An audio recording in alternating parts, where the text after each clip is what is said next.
Good morning everyone. Good morning everyone, welcome to civil services study. UP PCS का practice test है ये। देखिए, कल एक टेस्ट नंबर कराया था 89।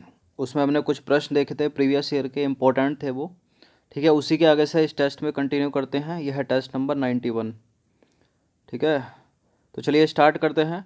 कुछ प्रश्न इसमें करंट अफेयर्स के हैं, पुराने हैं 19 वाले। ठीक है, तो उनको रिलेट किया मैंने नए करंट से कि इस बार वो कौन है।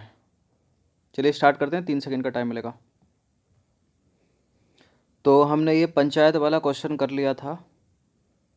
ठीक है, अब इसके आगे देखते हैं। 42वां संविधान संशोधन द्वारा किस अनुच्छेद के माध्यम से श्रमिकों की प्रबंधन में भागीदारी सुनिश्चित की गई? ये तो राज्य के नीति निरीक्षक सिद्धांत हैं, सारे के सारे। राज्य के नीति निरीक्षक सिद्धांत किस में है? 36 से लेकर अनुच्छेद 51 में, और भाग कौन सा है? 4 है। तो इसका आंसर क्या है? अनुच्छेद 43 का ए। अनुच्छेद 43 का एक गांधीवादी सिद्धांत है। तो ये भी पूछ लिया जाता है कौन से गांधीवादी सिद्धांत, कौन से बौद्धिक सिद्धांत, कौन से सामाजिक सिद्धांत। ठीक है, तो 43 भी गांधीवादी सिद्धांत है, 43 का ए भी गांधीवादी सिद्धांत है, 40 भी गांधीवादी सिद्धांत है। अब यहाँ है अनुच्छेद 39A, 45 और 38। इनमें क्या क्या है? ये भी नीति निरीक्षक सिद्धांत है। तो देखिए, अनुच्छेद 38 में है सामाजिक व्यवस्था का निर्माण करना। अनुच्छेद 39A में है समान न्याय और निःशुल्क कानूनी सहायता का अधिकार। और अनुच्छेद 45 में है बालकों का निःशुल्क और अनिवार्य शिक्षा प्राप्त करने का अधिकार। ठीक है, संविधान की प्रस्तावना का विधिक स्वरूप क्या है? क्या है इसका कानूनी स्वरूप? पहला है यह लागू किया जा सकता है, यह लागू नहीं किया जा सकता, विशेष परिस्थितियों में लागू किया जा सकता है, उपरोक्त में से कोई नहीं। तो उपरोक्त में से कोई नहीं तो नहीं होगा, क्योंकि यह लागू नहीं की जा सकती प्रस्तावना या प्रियम्बल या उद्देश्य का। ठीक है, मतलब ये वाद योग्य नहीं है न्यायालय में। यहाँ लिखा है कि ये लागू किया जा सकता है, यानी न्यायालय में इसको चुनौती दी जा सकती है, वाद योग्य है, न्यायिक योग्य है, गलत है। विशेष परिस्थितियों में भी यह वाद योग्य नहीं है, गलत है। ये वाला दूसरा सही है, यह लागू नहीं की जा सकती, कई बार बताया। नेक्स्ट प्रश्न है, भारतीय संविधान के अनुच्छेद 162 के संबंध में निम्नलिखित में से कौन सा सही है? अब अनुच्छेद 162 में है क्या? वही यहाँ पर उत्तर देना है। तो क्या है इसमें? राज्य की कार्यपालिका शक्ति का विस्तार। जो स्टेट वाले पीसीएस वाले प्रश्न आते हैं, तो उसमें राज्यपाल और ये मुख्यमंत्री वाला जो टॉपिक है, ये जो अनुच्छेद हैं ये इंपॉर्टेंट हो जाते हैं, पूछ ले जाते हैं। तो राज्य की कार्यपालिका शक्ति का विस्तार किस में है? अनुच्छेद 162 में। राज्यपाल की नियुक्ति, मुख्यमंत्री की नियुक्ति, ये भी पूछ लेते हैं सीधे सीधे। अगला प्रश्न है, निम्नलिखित में से किस मंदिर को विदर्भ के खजुराहो के रूप में जाना जाता है? कौन सा मंदिर है इसमें? विदर्भ का खजुराहो, मार्कंडेश्वर का मंदिर। ऑप्शन नंबर ए है इसका आंसर। तो देखिए, 9वीं से 12वीं शताब्दी के मध्य महाराष्ट्र के गढ़चौली में मौजूद मार्कंडेश्वर मंदिर परिसर में 24 अलग अलग प्रकार के मंदिर हुआ करते थे। वर्तमान में इन 24 मंदिरों में से 18 खंडर हो चुके हैं। यह वेनगंगा नदी के किनारे मरकंडा गांव में स्थित है। इस मंदिर के जीर्णोद्धार के लिए 2017 से ही कार्य चल रहा है। ठीक है, 3 साल होने वाले हो गए हैं इन्हीं मंदिरों की वजह से। और कार्य कौन कर रहा है? जीर्णोद्धार कौन कर रहा है? Archaeological survey of India. इन्हीं मंदिरों की वजह से गढ़चौली को जो है मिनी खजुराहो या फिर विदर्भ का खजुराहो भी कहा जाता है। ठीक है, जो खंडर हो गए इनका जीर्णोद्धार किया जा रहा है। तो इम्पोर्टेंट है मिनी खजुराहो या विदर्भ का खजुराहो, मार्कंडेश्वर का मंदिर, महाराष्ट्र। बुकर प्राइज 2019 पुस्तक गर्ल, वीमेन एंड अदर के लेखक या लेखिका कौन है? तो 2019 के बाद 20 का भी मिल गया, लेकिन आजकल थोड़ा ट्रेंड सा बन गया कि पीछे तक का ही पूछ लेते हैं। यूपीएससी भी ऐसा कर रही है और यूपी पीसीएस, तो 19 तक का भी याद रखिए। बर्नार्डिन एवरिस्टो, बर्नार्डिन एवरिस्टो गर्ल, वीमेन, अदर के लिए जो है इनको बुकर प्राइज 2019 मिला। अब देखिए इस बार का देख लेते हैं। 19 नवंबर 2020 को किसे वर्ष 2020 का प्रतिष्ठित बुकर पुरस्कार प्रदान किए जाने की घोषणा की गई? तो मिल चुका है। किसको मिला है 2020 का? डगलस स्टुअर्ट को। ठीक है, किसके लिए मिला है? इनकी रचना सग्गी बैन के लिए। एक फ़ोटो दिखाते हैं, उससे आपको याद आ जाएगा। तो ये देखिए, डगलस स्टुअर्ट को मिला है सग्गी बैन के लिए द बुकर प्राइज 2020। याद आया होगा इस फोटो को देखकर। चलिए नेक्स्ट क्वेश्चन है, प्रधानमंत्री नरेंद्र मोदी द्वारा हाल ही में भूटान में किस जल विद्युत परियोजना का उद्घाटन किया गया था? तो मांगदेछू विद्युत परियोजना है ये। अलग से भी पूछा जा सकता है कि मांगदेछू विद्युत परियोजना जो है कहाँ पर? नेपाल, भूटान, पाकिस्तान, श्रीलंका। तो भूटान में है, भूटान में। निम्नलिखित में से कौन सा एक दुनिया का पहला 100% जैविक राज्य है? तो यह भारत का सिक्किम। ठीक है, भारत का सिक्किम। और ये काफ़ी पुराना करंट का प्रश्न है, लेकिन एक तरह से हिस्ट्री बन चुका है, इसको बार बार पूछते हैं एग्जाम में। नेक्स्ट प्रश्न क्या है? चित्राचार्य उपेंद्र महारथी की पुस्तक है वेणुशिल्प का संबंध निम्नलिखित में से किस कला से है? तो ये भी इम्पोर्टेंट है, पूछी जाती है। वेणुशिल्प का संबंध है बांस कला से, याद रखिए इसको। पैरा एथलीट दीपा मलिक, जिन्हें वर्ष 2019 का राजीव गांधी खेल रत्न पुरस्कार दिया गया, किस खेल से संबंधित हैं? तो दीपा मलिक जो हैं वो गोला फेंकती हैं, पैरा एथलीट हैं, गोला फेंकती है। अब बात उठती है यहाँ पर राजीव गांधी खेल रत्न पुरस्कार की। तो 2020 में मिल चुका है ये, और 5 लोगों को मिल चुका है। ठीक है, उन 5 के नाम आपको याद भी आ रहे होंगे। रोहित शर्मा, मरियप्पन थंगावेलु, मणिका बत्रा, ठीक है, रानी रामपाल, और एक कौन रह गया? चलिए देख ही लेते हैं। तो देखिए, राजीव गांधी खेल रत्न पुरस्कार 2020 5 लोगों को मिला है। 1 2 3 4 5। रोहित शर्मा को, मणिका बत्रा को, रानी रामपाल को, विनेश फोगाट को, और मरियप्पन थंगावेलु। मरियप्पन थंगावेलु पैरा एथलीट हैं, और ये हैं विनेश फोगाट, रेसलिंग खेलती हैं ये, जैसे साक्षी मली रेसलर है।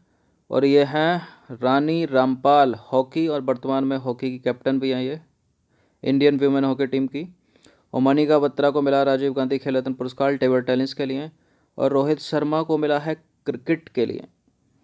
ठीक है, तो इन 5 का नाम याद रखिएगा, इंपॉर्टेंट है, पूछा जा सकता है। नेक्स्ट क्वेश्चन पर आ जाइए। सूची 1 को सूची 2 के साथ सम्मिलित करना है। केवलार और टैक्सोल, जिंक फॉस्फाइड और नाइट्रो सेलुलोस बहुत पूछते हैं, बहुत ही ज़्यादा इम्पोर्टेंट है ये जिंक फॉस्फाइड। रोडेंट नासी है एक तरह का। अब इससे एक से कट रहा होगा, देखिए सी का 4, सी का 4, सी का 4, सी का 4, केवल एक में ही है, और आपको नहीं पता होंगे बाकी, तब भी एलिमिनेट कर दोगे। इम्पोर्टेंट है ये, बहुत पूछते हैं यूपी पीसीएस में। पिछले 10 वर्षों में कम से कम 4 से 5 बार पूछा होगा ये सवाल। ठीक है, तो केवलार जो है वो संश्लेषित रेशा है, टैक्साल जो है वो कैंसर रोधी दवा है, जिंक फॉस्फाइड रोडेंटनाशी है, और नाइट्रो सेलुलोज क्या है? एक विस्फोटक है। टीएनटी हो गया, ट्राई नाइट्रोटालुइन, ट्राई नाइट्रोग्लिसरीन, ये भी विस्फोटक की तरह काम आते हैं। क्वेश्चन नंबर 74 मतलब नेक्स्ट प्रश्न पर आ जाइए। निम्नलिखित में से किसी वस्तु के नमूने को हवा में खुला रखने पर कुछ समय के पश्चात वो गायब हो जाता है? जैसे कि कपूर ऐसा करता है, नेफ्थलीन ऐसा करता है, शुष्क बर्फ ऐसा करती है। इस परिघटना को क्या कहते हैं? उदर्भपार्तन कहते हैं। यह प्रश्न दूसरी तरह से ही पूछा जाता है कि ऐसी कौन निम्नलिखित में से कौन सी घटना में जो पदार्थ है वो सीधे ठोस अवस्था से गैसीय अवस्था में परिवर्तित हो जाता है बिना द्रव अवस्था में जाए? तो उदर्भपार्तन ऐसी अवस्था है। असिस्टेंट कमांडेंट तक में पूछा गया प्रश्न है ये यूपीएससी की। प्रकाश ऊर्जा का ऑप्टिकल फाइबर में संचरण निम्नलिखित में से किस घटना के अनुप्रयोग द्वारा होता है? तो टोटल इंटरनल रिफ्लेक्शन के द्वारा होता है, यानी पूर्ण आंतरिक परावर्तन। बहुत पूछते हैं इस प्रश्न को। माँ का दुग्ध नवजात को लगभग संपूर्ण आहार प्रदान करता है, किंतु निम्नलिखित में से एक को वो प्रदान नहीं कर पाता, और आयरन प्रदान नहीं कर पाता, लोहा नहीं होता उसमें। बाकी कैल्शियम है, पोटेशियम है, मैग्नीशियम है, आयरन नहीं है। निम्नलिखित में से कौन सा एक सही सुमेलित नहीं है? तो कार्टाजेना प्रोटोकॉल के सामने बायोसेफ्टी लिखा है, स्टॉकहोम सम्मेलन के सामने जैविक प्रदूषण लिखा है, मॉन्ट्रियल प्रोटोकॉल मोस्ट इंपॉर्टेंट है, ओजोन परत से ही संबंधित है, क्योटो प्रोटोकॉल का संबंध जल संरक्षण से नहीं है, ग्रीन हाउस से है ना ये तो देखिए क्योटो प्रोटोकॉल एक अंतर्राष्ट्रीय संधि है जिसे ग्लोबल वार्मिंग यानी ग्रीन हाउस द्वारा हो रहे जलवायु परिवर्तन को रोकने के लिए बनाया गया था। यह जो संधि है, इस संधि में शामिल देशों को ग्रीन हाउस गैस उत्सर्जन को कम करने के लिए प्रतिबद्ध करती है। क्योटो प्रोटोकॉल के जापान के क्योटो शहर में 11 दिसंबर 1997 को अपनाया गया था और 16 फरवरी 2005 को लागू हो गया था। तो दोनों डेट याद रखनी है। क्योटो प्रोटोकॉल को अपनाया गया 1997 में, लागू किया गया 2005 में। पारिस्थितिक तंत्र में एक पोषण स्तर से दूसरे पोषण स्तर में जाओगे तो ऊर्जा घटेगी।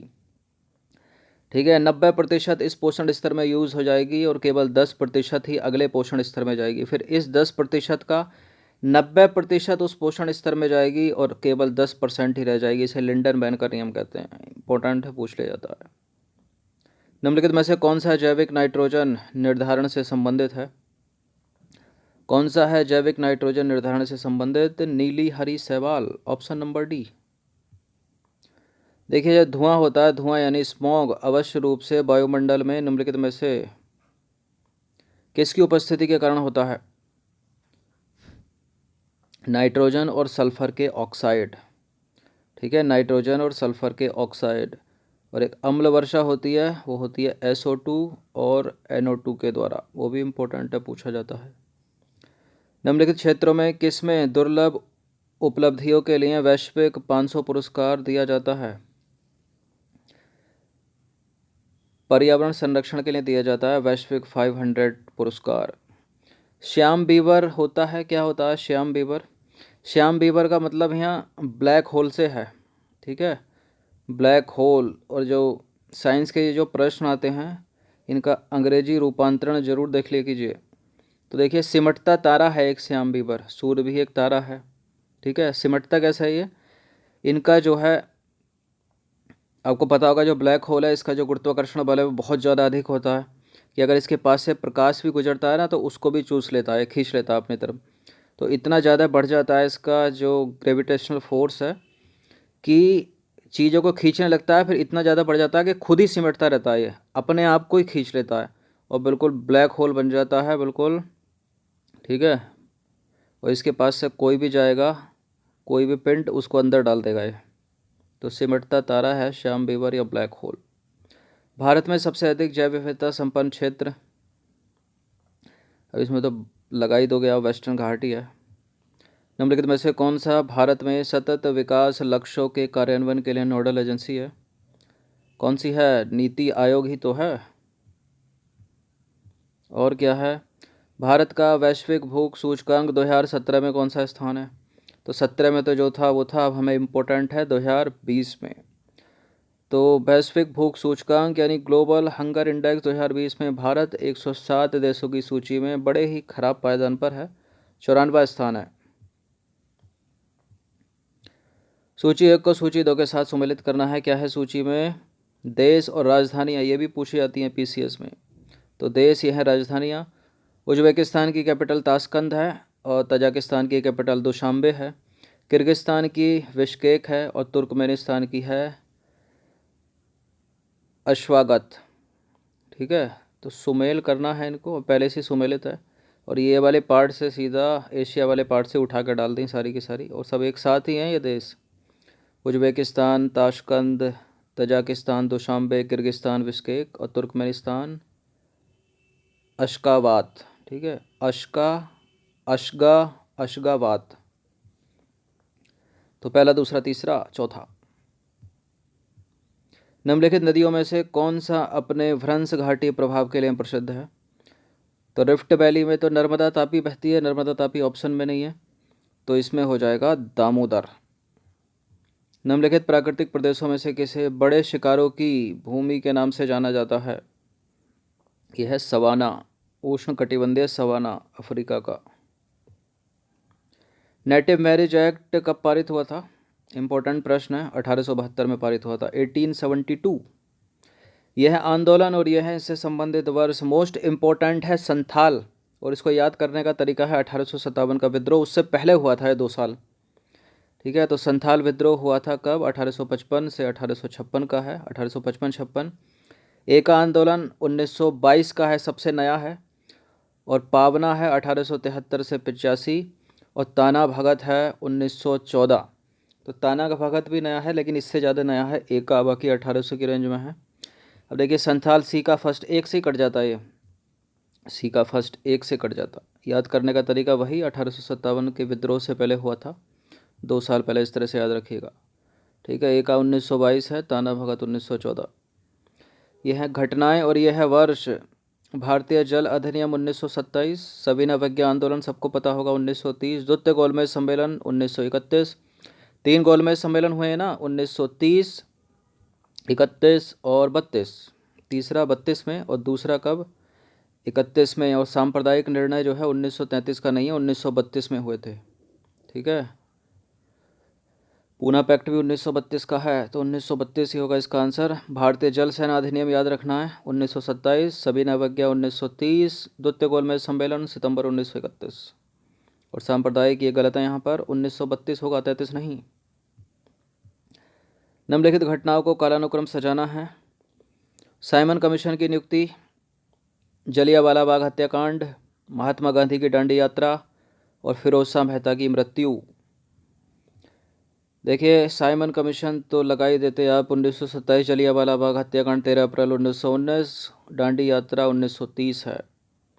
फिरोज शाह मेहता की मृत्यु पे यहाँ पर द्वंद्व पैदा हो सकता था। 5 नवंबर 1915 में हुई थी फिरोज शाह मेहता की मृत्यु। और फिरोज शाह मेहता से 2 अटकाते आपको, चौथा और यहाँ चौथा। ठीक है, अब या तो ये होता कि इन तीनों के बीच में हो सकती है इनकी मृत्यु, ठीक है, या फिर सबसे पहले भी हो सकती है। तो सबसे पहले यही आना चाहिए 1915, उसके बाद आना चाहिए साइमन कमीशन, फिर क्या आना चाहिए, फिर नहीं 1915 के बाद आना चाहिए जलियांवाला बाग, उसके बाद आना चाहिए साइमन कमीशन 1917, और 1930 सबसे अंत में होना चाहिए। ठीक है, अच्छा इससे ये कट जाता, मान लीजिए तीसरा दूसरे से पहले दे रखा तो चौथा भी एलिमिनेट हो जाता। ठीक है ना, ये चौथे के बाद ये दे रखा तो दांडी मार्च तो पता ही होगा 1930 में, फिर इनको तो उससे पहले ही हुआ था, तो ये तो आराम से एलिमिनेट हो जाता। इसी तरह से ये भी काट सकते थे, क्योंकि बीच बीच वाले से भी तो एलिमिनेट हो रखा। अब देखिए यहाँ पहले से तीसरा पहले से पहले दे रखा है, तो ये भी एलिमिनेट हो जाता। यहाँ दूसरा चौथे से पहले दे रखा है, लेकिन तीसरा चौथे से पहले दे रखा है। पहला दूसरा दे रखा है, पहला दूसरा दे रखा, तो ये भी उल्टा है, बिल्कुल आराम से एलिमिनेट होता। अगर आपको पता नहीं होता ना ये, तब भी आप यहाँ से एलिमिनेट कर देते, यहाँ बीच से पकड़ के, क्योंकि ऊपर के तो पता होते। INA के अधिकारियों पर मुकदमा चलाया गया था कहाँ पर? लाल किला दिल्ली में। आगरा फोर्ट लाकर गलत मत कर देना, लाल किला दिल्ली में। निम्नलिखित में से कौन सा सही सुमेलित नहीं है? सार्वजनिक स्वास्थ्य एवं स्वच्छता राज्य सूची का विषय, जनगणना संघ सूची का विषय, दल बदल विरोध 10वीं अनुसूची का विषय है। राज्यसभा में सीटों का बंटवारा 4थी अनुसूची में है, दूसरी में नहीं है। ठीक है, दूसरी में क्या? वेतन भत्ते। और तीसरी में क्या है? शपथ। भारत के संविधान की 11वीं अनुसूची में कितने विषय हैं? तो 29 विषय हैं 11वीं अनुसूची में। भारतीय संविधान की 6ठी अनुसूची के प्रावधान निम्नलिखित में से किस राज्य में लागू नहीं होते? तो असम में लागू होते हैं, त्रिपुरा में लागू होते हैं, मिजोरम में लागू होते हैं और मेघालय में लागू होते हैं। नहीं होते तो, अच्छा लागू होते हैं लिखा, तो त्रिपुरा में लागू होते हैं, नागालैंड में नहीं होते, सिक्किम में नहीं होते। तो इसके अलावा असम में होते हैं, त्रिपुरा में होते हैं, मिजोरम में होते हैं और मेघालय में होते हैं। मणिपुर में नहीं होते, याद रखना। इसकी ट्रिक बनाई है ATMM, और हमको मनी की ज़रूरत नहीं है, पैसे की ज़रूरत नहीं है, मतलब मणिपुर नहीं है। निम्नलिखित में से कौन सा सही सुमेलित नहीं है? तो बंदे प्रत्यक्षीकरण, to have the body of, परमादेश, वी कमांड, अधिकार प्रक्षया, वाई वट अथॉरिटी, और प्रतिषेध टू बी सर्टिफाइड नहीं है, उत्प्रेषण है टू बी सर्टिफाइड। धन विधेयक भारतीय संविधान के किस अनुच्छेद में वर्णित है? तो अनुच्छेद 110 में। इंपॉर्टेंट है, पूछ लिया जाता है। सितंबर 2019 में प्रधानमंत्री मोदी द्वारा उद्घाटित सीमा पार तेल पाइपलाइन निम्नलिखित में से किन दो शहरों को जोड़ती है? तो मोतिहारी बिहार के मोतिहारी को जोड़ती है नेपाल के आमलेखगंज से। यूनेस्को विश्व धरोहर समिति द्वारा इसके किस शहर में संपन्न हुए 43वें सत्र में जयपुर को विश्व धरोहर स्थल के रूप में सूचीबद्ध किया गया था? ठीक है, 43वां सत्र कहाँ हुआ था? बाकू, अजरबैजान के बाकू में हुआ था, जिसमें भारत के शहर जयपुर को विश्व धरोहर स्थल घोषित किया था। तो इस तरह से ही प्रश्न घुमा के पूछ लेता है। इंटरनेशनल मॉनेटरी फंड के नव नियुक्त प्रबंधक निदेशक कौन है? Kristalina Georgieva. कौन है? Kristalina Georgieva. सूची 1 को सूची 2 के साथ सम्मिलित करना है। Thomas Cook, Greta Thunberg, doctor Usha Kiran, Carrie Lam. तो थॉमस कुक क्या है? ब्रिटिश टूर एवं ट्रैवल कंपनी है। कैरी लेम है हांगकांग के नेता, और ग्रेटा थनबर्ग है पर्यावरण कार्यकर्ता, और डॉक्टर उषा किरण है भारत भारती सम्मान के विजेता। ग्रेटा थनबर्ग से एलिमिनेट हो रहा है क्या? देखते हैं। बी का तीसरा नहीं हो रहा, 2 में है। ठीक है, थोड़ा बहुत आपको और पता होना चाहिए। उषा किरण भारत भारती सम्मान की विजेता। चलिए, तो कुछ चीज़ें 2 से अटक जाती हैं। वर्ष 2019 अर्थशास्त्र का नोबेल पुरस्कार दूसरी बार किसी महिला को दिया गया है। इस पुरस्कार से सम्मानित होने वाली पहली महिला का नाम बता दीजिए। पहली महिला कौन थी? एलिनार ओस्ट्राम। किसको मिला था? एलिनार ओस्ट्राम। और 2019 में किसकी बात हो रही है? एस्थर दुफ्लो। ठीक है। सितंबर 2019 में जल शक्ति मंत्रालय द्वारा प्रारंभ की गई ग्रामीण स्वच्छता रणनीति निम्न में से किस अवधि से संबंधित है? ग्रामीण स्वच्छता रणनीति 2019 से लेकर 29 तक, 10 सालों के लिए। भारतीय भाषाओं का केंद्रीय संस्थान निम्नलिखित में से कहाँ अवस्थित है? तो मैसूर में अवस्थित है, ये कर्नाटक के। याद रखना, वाराणसी शिमला मत लगा देना इसको। भारतीय भाषाओं का केंद्रीय संस्थान मैसूर। भारत द्वारा भूमि शरण तटस्थता प्राप्त करने का लक्ष्य कब तक रखा गया है? 2030 तक। चंद्रयान 2 अंतरिक्ष यान को प्रक्षेपित करने के लिए इसरो द्वारा किस जियो सिंक्रोनस उपग्रह प्रक्षेपण यान का प्रयोग किया गया था? तो पता ही होगा, GSLV mark 3 M1। GSLV mark 3 M1। निम्नलिखित में से किस जीव का रक्त जो है वो सफ़ेद होता है? छिपकली का तो ब्लड निकलता है लाल लाल, खटमल को भी मारोगे तो लाल से ही निकलेगा, मच्छर में तो मार के देखा होगा आपने, हर रोज मारते होगे। तिलचट्टा, यानी ये जो होता है ना, तिलचट्टे का मतलब है यहाँ कॉकरोच से। तिलचट्टे का मतलब है कॉकरोच से। कॉकरोच को जो है सफ़ेद निकलता है रक्त उसका। ठीक है, और रक्त भी क्या होता है, वो एक गाढ़ा गाढ़ा जैसा होता है, मारा मारा होगा आपने। नाइट्रोजन स्थिरीकरण जीवाणु किस पौधे की जड़ के साथ संयोजन करते हैं? तो दालों के साथ करते हैं, और दालों में प्रथम राज्य है कौन सा? पता ही होगा, मध्य प्रदेश। जब किसी साबुन के बुलबुले को आवेशित किया जाता है तो निम्न में से क्या घटित होता है? जब किसी साबुन के बुलबुले को आवेशित किया जाएगा तो त्रिज्या बढ़ जाएगी। निम्नलिखित में से कौन सा सही सुमेलित नहीं है? ऑक्सीटोसिन एक हार्मोन्स है। ठीक है। एस्पर्टेम एक संश्लेषित मधुरक है। नियोप्रीन विशिष्ट रबड़ है। रेयॉन एक रूपांतरित स्टार्च है, मतलब सिंथेटिक रेशा है।